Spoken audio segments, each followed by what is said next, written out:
My parents stole my college fund for my sister's wedding. Now they're begging me to raise her kids after she abandoned them.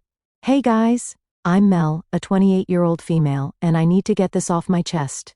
It's kind of a long story, but I need to write it down somewhere. I haven't talked to my parents or my sister, I'll call her Jen, in 8 years. I'm not really sure how to start this, but here goes. I work at this big investment firm downtown. You know, those tall buildings with the fancy lobbies where everyone's wearing suits? Yeah, one of those. I'm good at my job, saved up enough to buy a place, and I'm married to Dan, a 32-year-old male who's this really great lawyer. Honestly, life's pretty good now. But it wasn't always like this. Growing up, it was always about my sister Jen. She's 3 years older, and my parents treated her like she was perfect. Every little thing she did was amazing to them. Got a C+ in math? At least she tried her best. Dropped out of college? College isn't for everyone. Got married at 19 to some guy she met at a gas station? Young love is so beautiful. Meanwhile, I was busting my butt, getting straight A's, working part-time at this boring office supply store, and trying to get into a good college, but nothing I did was ever enough. Like, I could have discovered the cure for cancer, and they would have been like, "That's nice, honey. But did you see Jen's new hair color?" The real problem started when I got my college acceptance letter. I had a partial scholarship to study finance, which was huge for me. I'd been planning this forever. My grandma, Dad's mom, had left some money specifically for my education. It wasn't a ton, but combined with my scholarship and savings, it would have covered everything.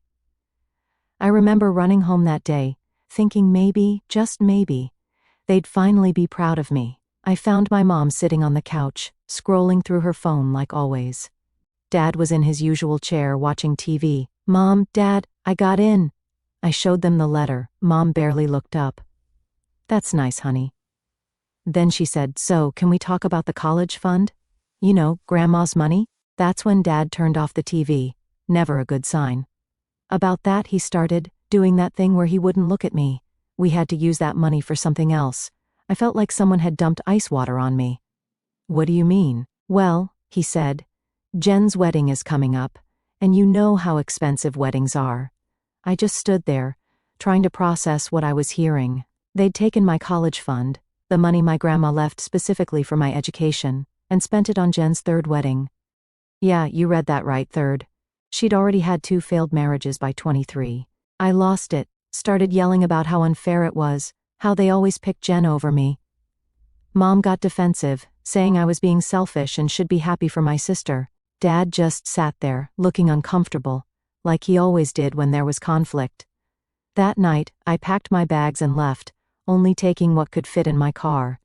I drove to my Aunt Pat's house. She's my mom's sister, but they barely talk because Mom says she's too opinionated. Translation: Aunt Pat actually calls them out on their BS. Aunt Pat took me in without question. I found out later that she'd been saving money for her son's college fund, but he'd passed away in a car accident a few years before. She offered to help me with college, but I only accepted on the condition that I'd pay back every cent. College was rough, really rough. I was taking full-time classes while working at this cafe that always smelled like burnt coffee. I had to maintain a certain GPA to keep my scholarship, so I basically lived in the library. But you know what? I did it. I graduated with honors, got a job at the investment firm where I still work, and paid back every cent to Aunt Pat within 2 years. That's also where I met Dan. He was handling some legal stuff for the firm, and we kept running into each other in the break room. He asked me out for coffee, and the rest is history. We got married last year, bought a house, and things were finally going well. I hadn't talked to my family in all this time, like, 0 contact. No calls, no emails. Nothing. Jen had my number but never used it. My parents sent a card when I graduated, probably because Aunt Pat told them, but that was it. So, yeah, that's the background. I had to explain all this so what happened next makes sense. It all started last Christmas. I know I should have seen it coming because my Aunt Pat was acting weird for days. Like, she'd start saying something on the phone, then stop herself. But I was too busy with work to really notice. Dan and I had this tradition of spending Christmas Eve at Aunt Pat's. She makes these amazing cinnamon rolls that make the whole house smell incredible, and we usually just hang out, watch movies, and open one present each at midnight. It's chill, you know? So we show up at her place around 6 in the evening. I'm carrying this huge tray of my attempt at sweet potato casserole. Probably not as good as hers, but I try. And Dan's got the gifts. The moment I opened the door, I knew something was wrong. There were too many coats on the rack, too many shoes by the door. Then I heard them. My mom's laugh, my dad's voice, my sister Jen talking loudly about something. I literally froze in the doorway. Dan walked right into me because I stopped so suddenly. The casserole almost went flying. 8 years. It had been 8 years since I'd seen any of them, and there they were, sitting in Aunt Pat's living room like they belonged there. Mom's hair was mostly gray now. She used to dye it religiously. Dad had gotten pretty heavy, and Jen looked exactly the same. Except now she had 2 kids I'd never met clinging to her legs. Aunt Pat came rushing over, looking like she was about to cry. "Mel, I'm so sorry. They just showed up an hour ago.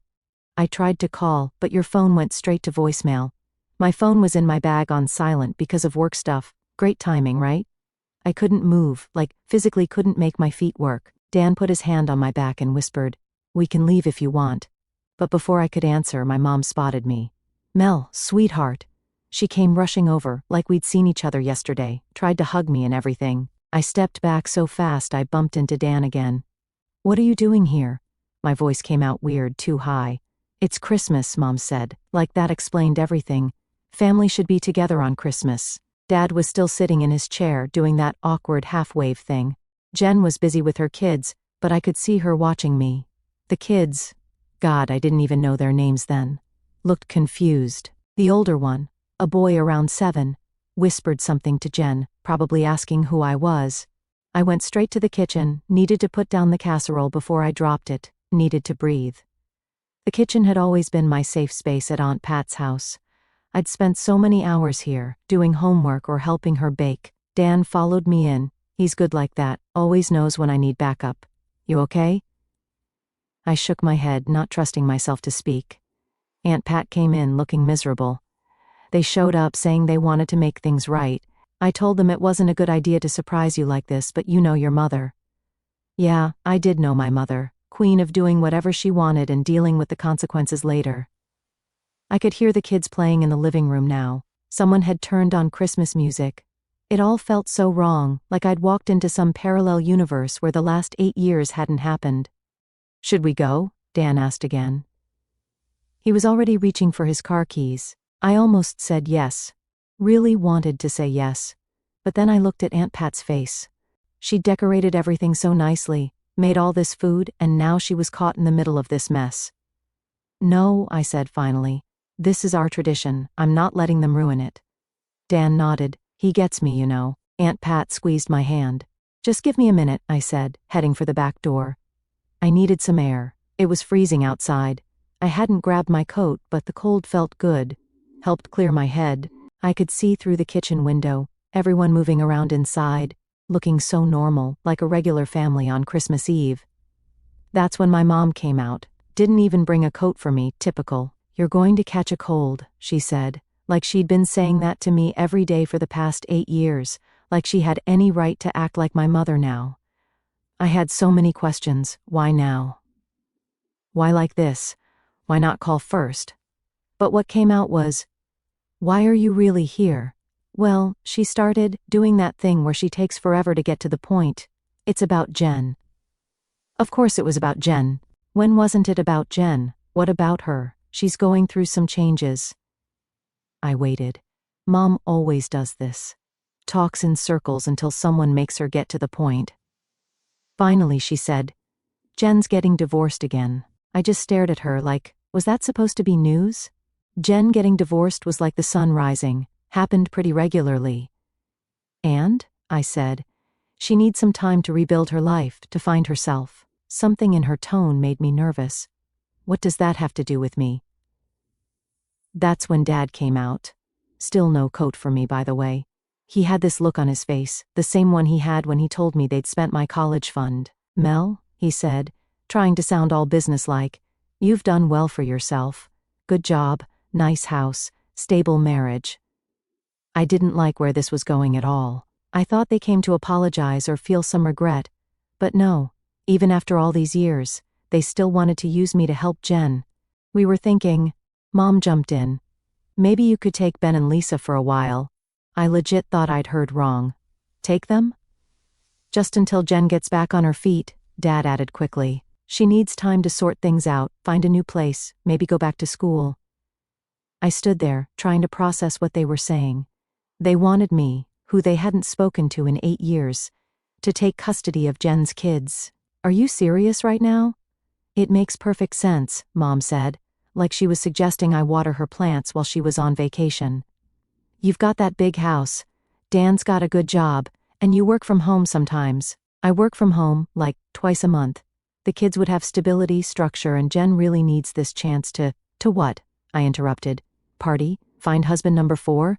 Mom's face got all pinched. That's not fair. Not fair? I laughed, but not because anything was funny. You know what's not fair? Showing up at Christmas after 8 years of silence and asking me to raise someone else's kids. Dad tried to step in. Now Mel, no, I said, simple word. Should have been the end of it. Jen appeared in the doorway. She must have been listening the whole time. There you are, she said. Like we were all just hanging out. I was wondering where everyone went. The kids were with her, Ben looking sleepy and Lisa clutching this stuffed rabbit that had seen better days. These are your aunt and uncle, Jen told them, pointing at me and Dan, who'd quietly appeared behind me with my coat. Aunt Mel and Uncle Dan. The kids just stared at us, can't blame them.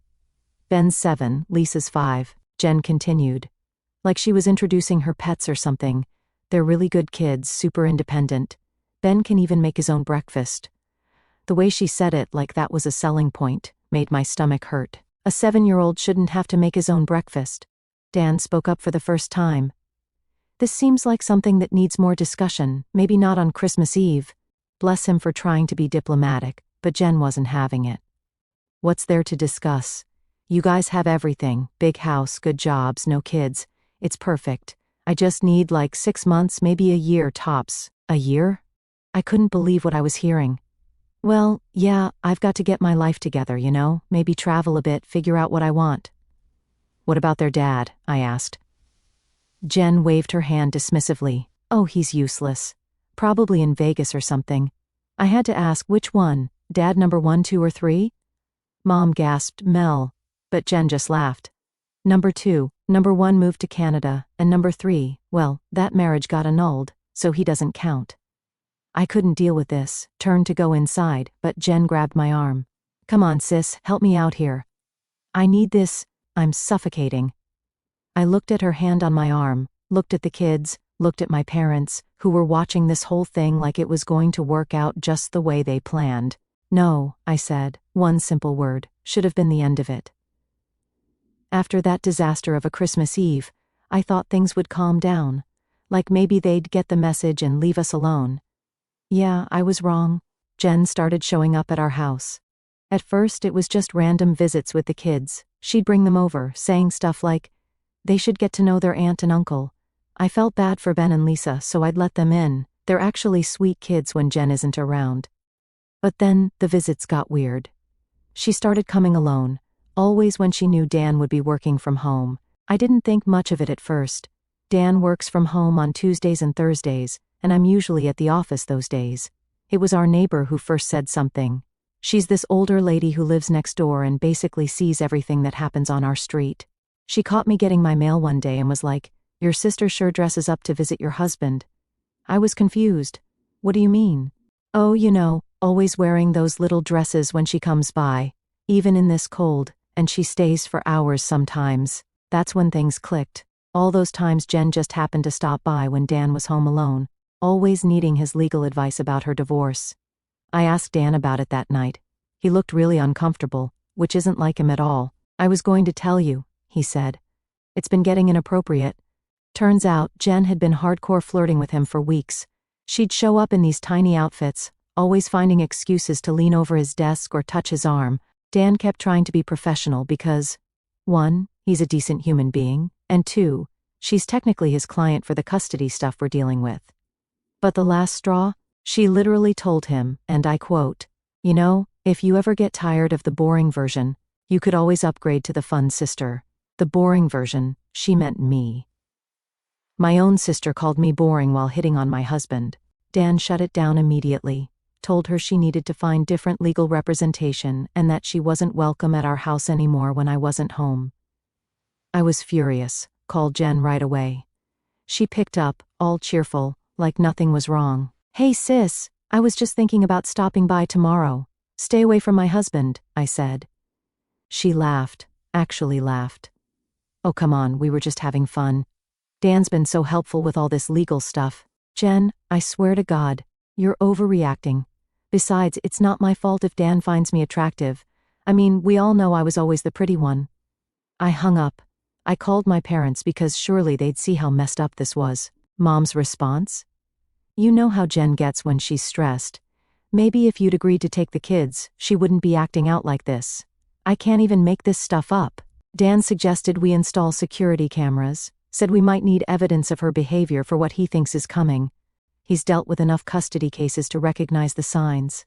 I wanted to believe he was wrong, wanted to believe Jen would at least pretend to be a decent mother, if not for herself, then for her kids.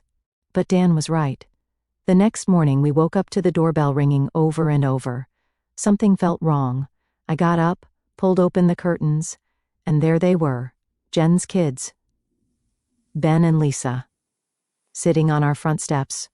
No jackets, no gloves, just 2 small suitcases beside them, and Lisa clutching that beat-up stuffed rabbit like it was the only thing keeping her together. I bolted for the door, barely aware that Dan was right behind me. The second I opened it, the freezing air hit me like a slap, but it didn't matter. Ben stood up stiffly, rubbing his arms. "Aunt Mel?" His voice was too quiet, too resigned, like he already knew he wasn't supposed to expect much from adults. Dan was already scooping Lisa up, rubbing her frozen hands between his. I grabbed Ben's suitcase. It was light, too light. When I opened it later, I'd find just a few shirts, some underwear, and nothing else. Then I saw the note. It was crumpled in Ben's tiny fist. He hesitated before handing it to me, like he was already bracing for disappointment. I unfolded it with shaking hands. "They're your problem now. I need to live my life." Jen. I felt the ground drop out from under me for a second. I couldn't breathe, couldn't think, couldn't process the sheer cruelty. She left them. She actually left them, like they were some inconvenient baggage she could just dump and forget about. I clenched the note so hard it nearly ripped.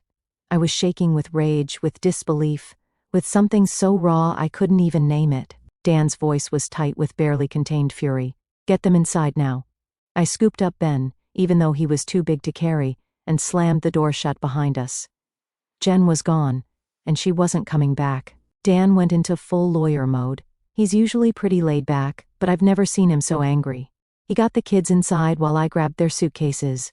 The bags were barely packed, like a couple of t-shirts and some underwear thrown in. Lisa's stuffed rabbit was there, thankfully, she can't sleep without it. We documented everything, took photos of the note, the suitcases, everything. Thank God for our security cameras. They caught Jen dropping the kids off at 4:30 in the morning and driving away in her beat-up Honda. While I was making the kids breakfast, they were starving, hadn't eaten since dinner the night before. Dan was making calls, like, a lot of calls. He contacted CPS first, then the police to file a report, then his law partner, who specializes in family cases. My parents showed up around noon. Turns out Jen had texted them saying, "Kids are with Mel now, all good." Like it was totally normal to dump your children on someone's doorstep and disappear. Mom started with her usual excuses. "Jen's just overwhelmed. She needs time. She'll come back when she's ready." Dan shut that down real quick. "This isn't about Jen anymore. This is child abandonment. It's a crime." Dad tried arguing, but they're family. "We can handle this privately." "No," Dan said. "We're doing this by the book. Those kids deserve better than being pawns in Jen's games." That's when my mom started crying. "But if you report her, she'll get in trouble." "Yeah," I said, "that's kind of the point.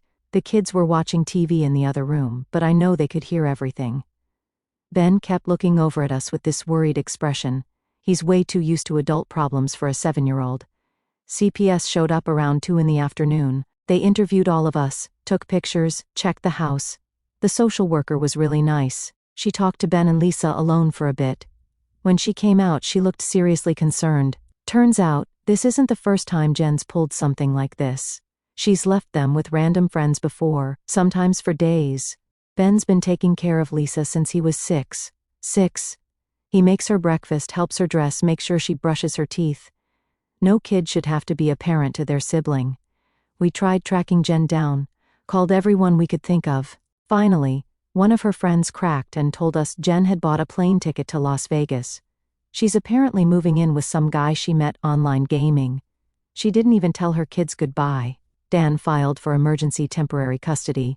Says it's the fastest way to make sure the kids are legally protected while everything gets sorted out. CPS agrees. They don't want to put the kids in the system if there's stable family willing to take them. My parents keep calling, begging us not to ruin Jen's life. They don't get it. Jen ruined her own life. We're just making sure she can't ruin her kids' lives too. Right now, we're waiting on a court date.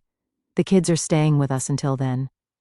Dan converted his home office into a temporary bedroom for them. He's amazing with them. Helped Ben with his math homework tonight, and read Lisa 3 bedtime stories until she finally fell asleep. I'm scared, not going to lie. We didn't plan on becoming parents like this, but looking at these kids sleeping on our couch, how could anyone just abandon them? The social worker's coming back tomorrow. I'll update then. Update 1 update on the situation with my sister abandoning her kids. Check previous post for background. Quick update on the Jen situation. She's still in Vegas, posting pictures of herself at pools and casinos, like she didn't just abandon her kids. Meanwhile, things with my parents got even messier. So CPS called a family meeting yesterday. We all sat down at this big table in Dan's office. The kids were with Aunt Pat, thank God, because what happened was rough. The social worker started explaining how the system works, talking about temporary guardianship and stuff. My parents kept nodding, like they were following along, until she got to the part about Jen potentially facing criminal charges. Mom lost it, started crying about how everyone makes mistakes and she's still their mother. Then the social worker dropped the bomb. Given the circumstances, we need to discuss permanent placement options. Mr. and Mrs., my parents' last name, as the maternal grandparents, you would be the first choice before we consider foster care. You should have seen their faces. Dad started stammering. Oh no, we can't. We're too old. We don't have the space. Mom jumped in. Besides, Mel and Dan have that big house. They're young. They have money. It was like watching history repeat itself. Same excuses, different situation. It reminded me of that day they told me they'd spent my college fund on Jen's wedding. Dan, bless him, wasn't having any of their excuses. Actually, he said, pulling out some papers, your house has 4 bedrooms. You recently took out a home equity loan to renovate your kitchen, so finances aren't the issue. And according to state law, as grandparents, you're legally obligated to be considered first for placement. My dad got all red in the face. Now see here, young man. No, you see here, Dan cut in. He never raises his voice, but man, when he uses his lawyer tone, people listen. Your daughter abandoned her children and threw them at us. She's in Vegas, spending money on hotels, while her 7-year-old son is acting as a parent to his 5-year-old sister. This isn't about what's convenient for you. It's about those kids. Mom tried again, but, Mel, stop it, I said. All those old feelings from the college fund thing came rushing back. Stop trying to make me fix Jen's messes. You did this her whole life. Cleaned up after her, made excuses, pushed her responsibilities onto me. Not anymore. Then the social worker cleared her throat. If you're unwilling to take custody, we'll need to document your refusal. This will be part of the court record, and if no relatives step up, the kids will enter the foster care system. That got their attention. See, my parents care a lot about what people think of them. It's why they spent so much on Jen's wedding, had to keep up appearances. Document? Mom looked horrified. You mean this would be on record? Yes, the caseworker said calmly. It will be officially noted that you declined custody of your grandchildren. While it won't be publicly accessible, it will be part of the case file and legal record. Mom's face paled. So, people could find out if it comes up in court or an official inquiry? Yes, and if a family member chooses to share it, there's nothing stopping them. Mom's mouth opened and closed like a fish gasping for air. The next hour was wild. My parents tried everything, guilt trips, crying, even offering me money. Ironic, right? By the end of the meeting, my parents had signed temporary custody papers. They're picking up the kids tomorrow. The social worker is going to do weekly checks. Dan's made sure they can't just pass the kids back to Jen if she shows up. Everything has to go through the courts now. I feel weird about it. Like I know it's the right thing for the kids. They need stability. But watching my parents do the right thing only because they were forced to brings back a lot of old stuff. Ben asked me earlier if this meant he didn't have to be in charge of Lisa anymore. God, these kids deserved so much better. I don't know how things will move from now on. Let's just hope for better. I'll keep you guys updated. Final update. Update to the ongoing situation with my sister abandoning her kids. See previous posts. Okay, Reddit, got a lot to update you guys on. Remember how Jen was living it up in Vegas? Yeah, that didn't last long. Dan's law firm worked with local authorities to track her down. Turns out she was staying at some cheap motel off the strip with this guy she met gaming. Not the fancy resort she was posting pictures from. She was just hanging around the nice hotels, taking selfies, and pretending she was staying there. The cops showed up at her motel room on Tuesday morning.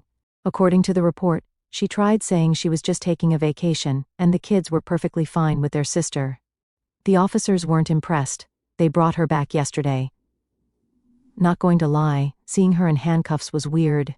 She didn't look like the confident sister who'd been hitting on my husband and demanding we raise her kids.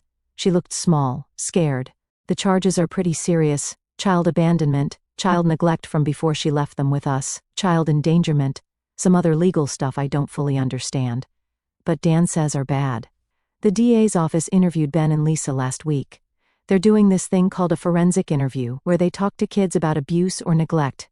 Ben told them everything. How he's been taking care of Lisa since he was 6, how Jen would leave them alone for days, how they sometimes didn't have food in the house because she spent the money on herself. Lisa started crying during her interview when they asked about meals.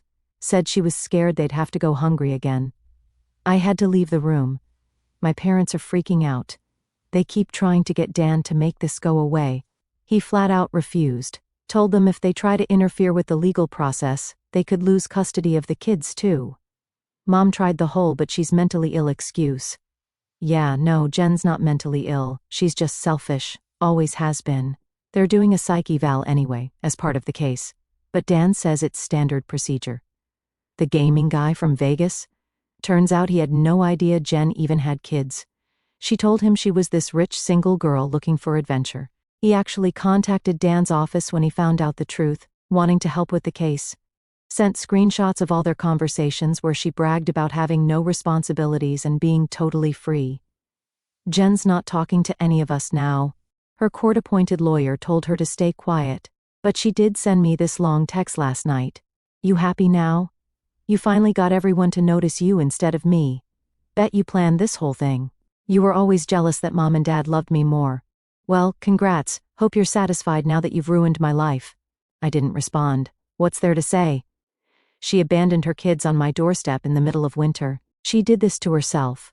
They even searched her motel room. They found receipts for designer clothes and expensive restaurants. She had money, she just chose to spend it on herself instead of her kids. And yeah, it's been 6 months since everything went down with Jen. The court case finally wrapped up last week. Jen took a plea deal. She's getting 18 months in state prison, with a possibility of parole after 12 months. Plus 5 years probation after release. She also lost all parental rights. The judge wasn't playing around. Said something about how the systematic neglect and final abandonment showed a complete disregard for her children's well-being.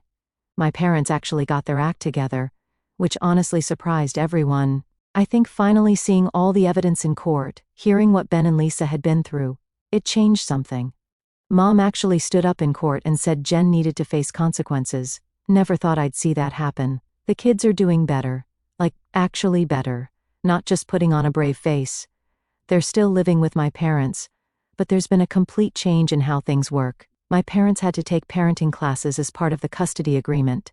Dan's idea, he's scary smart about this stuff. They've set up proper bedrooms, got the kids into good schools, and are taking them to therapy every week. My parents tried reaching out after everything settled. Dad sent this long email about how sorry he was about the college fund, how he sees things differently now. Mom keeps trying to call, saying she wants to start fresh. But you know what? Some things you can't just apologize away. 8 years of silence, then they only show up when they need something? Nah, I'm done. Aunt Pat's been amazing through all this. She visits the kids at my parents' house regularly, makes sure they're actually taking care of them properly.